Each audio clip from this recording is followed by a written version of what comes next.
M1 16G1T， 这台电脑我已经使用了1400多天。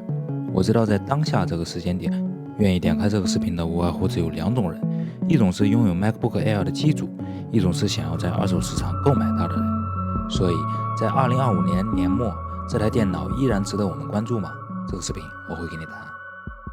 把时间拨回到2022年的年初，那时关于新款的模具的泄露图早已满天飞，但我还是毫不犹豫地在官网下了老款的订单。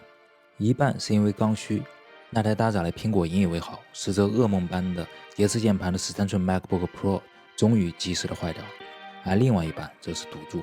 我隐约地感受到，这可能是我能买到的最后一款经典楔形设计的 MacBook 了。确实，我太喜欢老款的设计了。我也拿起过朋友的新款 Air， 那个结实的方盒子，在我看来，新款的设计确实无比接近一台笔记本电脑最应该的样子，周正、规矩，像一本刚出厂的练习簿。但正如真正的笔记本会随着时间的使用而产生自然的弯曲，我认为老款这种从厚变薄的线条才拥有真正的流动美感。在英特尔时代，我就钟情于这种设计，但那时的 Air 不是屏幕模糊，就是性能孱弱，它的本质还只是一个高级的上网本。而直到 M1 这一代，苹果在保留它经典楔形设计的同时，赋予了它一颗无比强大而又冷静的内核。以我日常剪辑频道视频为例，使用 FCP 剪辑 H264 编码的 4K25 帧、50帧的素材，挂上调色、转场、字幕，后台同时开着 PS 修图、网易云听歌、微信聊天，还有10几个矿物网页同时查资料，这种高强度的使用，它不可能不卡。OK， 我知道很多人都在渲染 M1 的强大，但前提是你的使用场景是轻度的使用。放心，它实话无比。但如果你把它拿来处理相对比较复杂的工作流，那我这台升级到顶的 MacBook Air 依然是有点费劲的。所以关键还是要搞清楚自己的使用场景，简单的8G 就够用，复杂的16G 也够呛，毕竟 Air 就是 Air。好的一点是它足够稳定，为它付出一点耐心，它的确可以做得更好。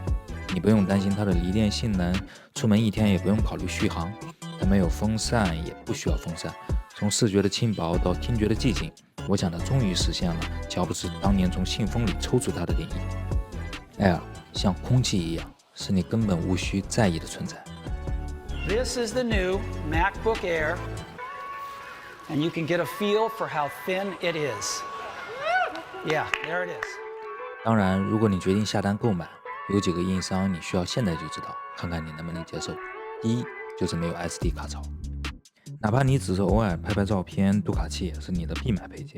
第二，它只能外接一台显示器，如果你是双屏办公的使用者，这台电脑可能会让你失望，除非你愿意折腾 Display Link。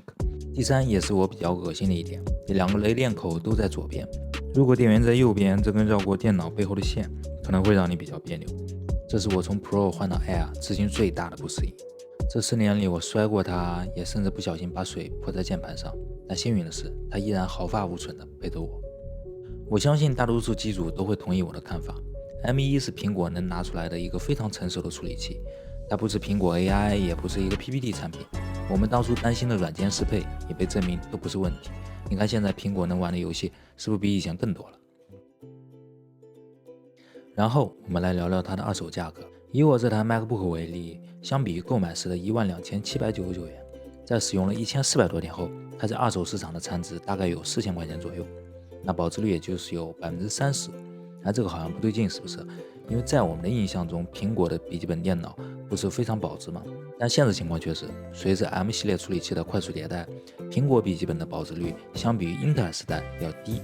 我让 Gemini 给我分析了以2021年前后5年的苹果电脑保值率的折线图，发现 M 系列处理器相比于英特尔处理器，在使用后的残值率平均要低 10% 左右。但这个数据也和我的体感比较接近。要知道我的上一台电脑那个13寸 MacBook Pro 在使用了5年后，即使键盘坏了也能卖2000多块钱，保值率还有 20%。所以一个反直觉的事实就是，苹果的笔记本现在更强了，但是却也更不保值了。那看到这台电脑呢，我经常会想起另一台设备，索尼的 A7R。在当时，它以一颗不可思议的微导式传感器，打破了摄影界的不可能三角。5年后，苹果的 M1 芯片利用 ARM 架构，解决了高性能、低功耗与低发热这组电脑界的不可能删掉。A7R 到现在发布接近有10年的时间，在二手市场依然能卖到接近4千元的价格，保值率稳定在20%左右。10年，这台苹果笔记本还能值3000块钱吗？所以，我们是不是该感谢英特尔和索尼的挤牙膏？更容易被量化的增长，更容易被取代。那事到如今，这台 MacBook Air 真正吸引我们的到底是什么？我想就是这个无法被量化的设计美感。它保留了苹果旧时代的经典设计，又拥有了开拓 Apple Silicon 时代的强悍内核。我想这或许就是我们常把它比成白月光的原因。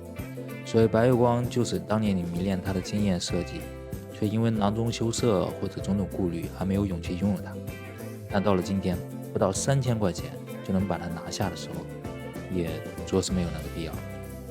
所以如果你手里也恰好有一台，请好好珍惜。如果你想购买的话，我的建议是不如看看新款。